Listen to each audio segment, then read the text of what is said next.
On the night my husband discovered the lottery ticket, he did not celebrate. He expelled me. I was 39 years old, standing barefoot in the doorway of the small house I had cleaned and held together for years, while Daniel Brooks screamed that I deserved nothing. $500 million, he said, had nothing to do with me. I was only the woman who cooked, cleaned, and stayed quiet. For 6 years, silence had been my strategy for survival. I worked double shifts as a hospital janitor, waking before dawn, scrubbing floors that never stayed clean. Daniel had not worked steadily in over a year. He blamed bad luck, bad bosses, and a world that owed him more than it gave. When he grew angry, the walls absorbed his words so our children would not have to. The lottery ticket was never meant to change everything.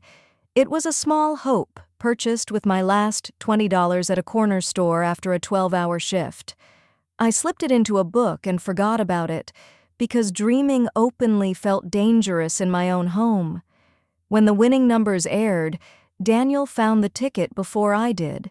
He did not ask who bought it. He did not ask whose handwriting marked the back. He shouted, overturned furniture, and ordered me out while our children cried. I left with a single suitcase and the echo of his voice in my ears. That night, sitting alone on a cold park bench, I realized something terrifying and clarifying at once. Losing my house hurt, but losing my silence hurt more. For the first time in years, I was forced to face the truth. This was not about money. It was about dignity, and this was the moment my life quietly began again for real. I spent the first night walking without direction, dragging my suitcase until my arms shook. By midnight, I ended up on a bench near the downtown bus terminal, the kind of place where no one asks questions. I sat there holding my knees, trying not to fall apart, reminding myself that my children were alive, that this was temporary, that I had survived worse in silence. At dawn, my phone buzzed. A message from my son. "Mom, are you okay? I love you."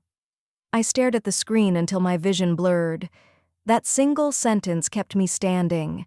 I tried my mother's apartment next. She listened without surprise, sighed heavily, and let me in with visible reluctance. The air smelled of old oil and disappointment. She offered me a couch, not comfort, and made it clear I was a burden she would tolerate briefly.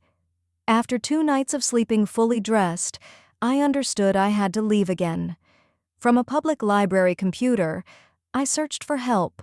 That was how I found a small women's shelter 6 blocks from the hospital where I worked.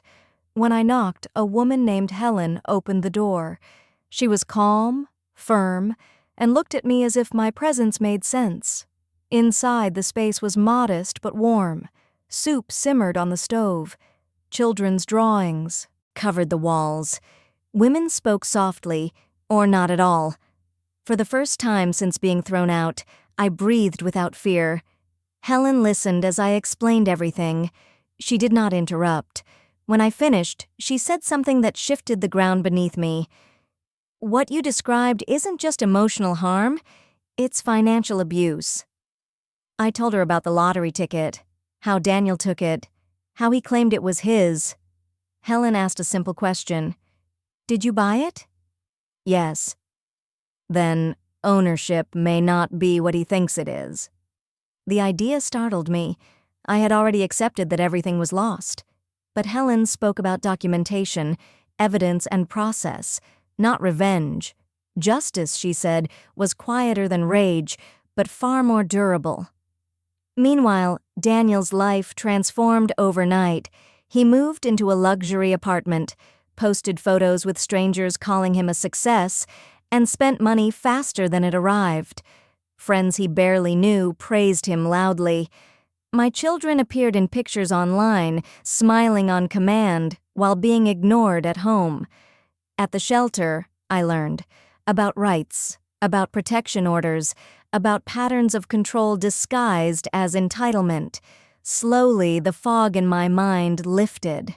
One evening, while organizing my few belongings, I remembered something small but crucial.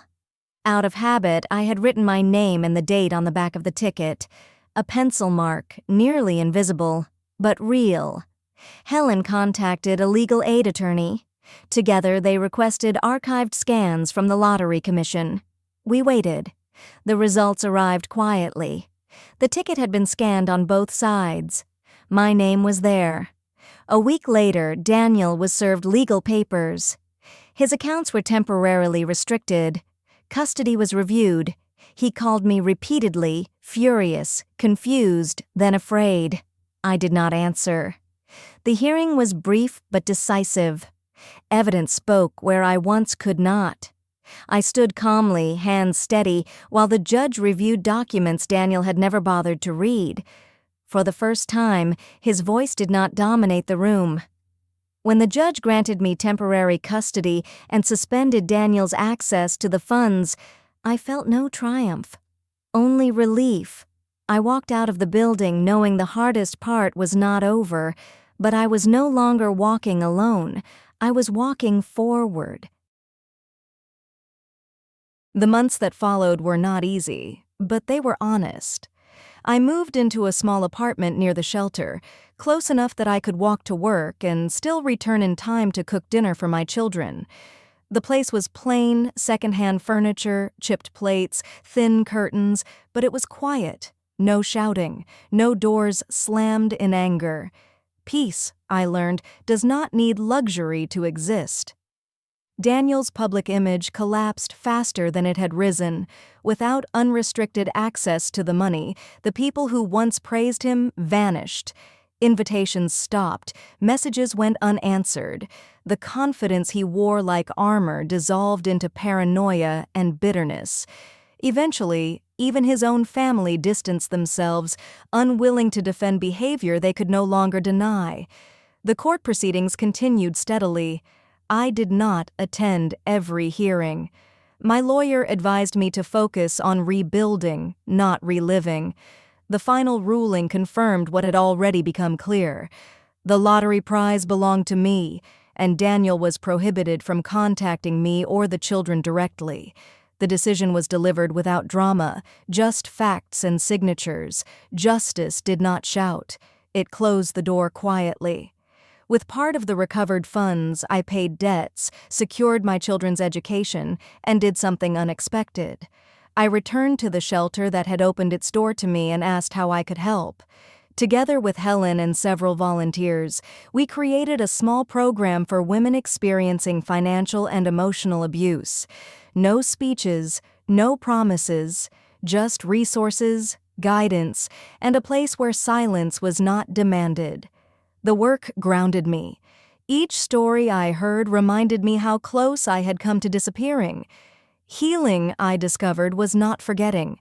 It was choosing not to let the past dictate the future. One evening, as I tucked my daughter into bed, she asked, "Mom, are we safe now?" I answered without hesitation, "Yes." And for the first time, I knew it was true. I am not telling this story because of money. I am telling it because abuse does not always leave bruises and silence is often mistaken for consent. If you recognized yourself in any part of this journey, know that help exists and dignity can be reclaimed. If this story moved you, share it with someone who might need to hear it.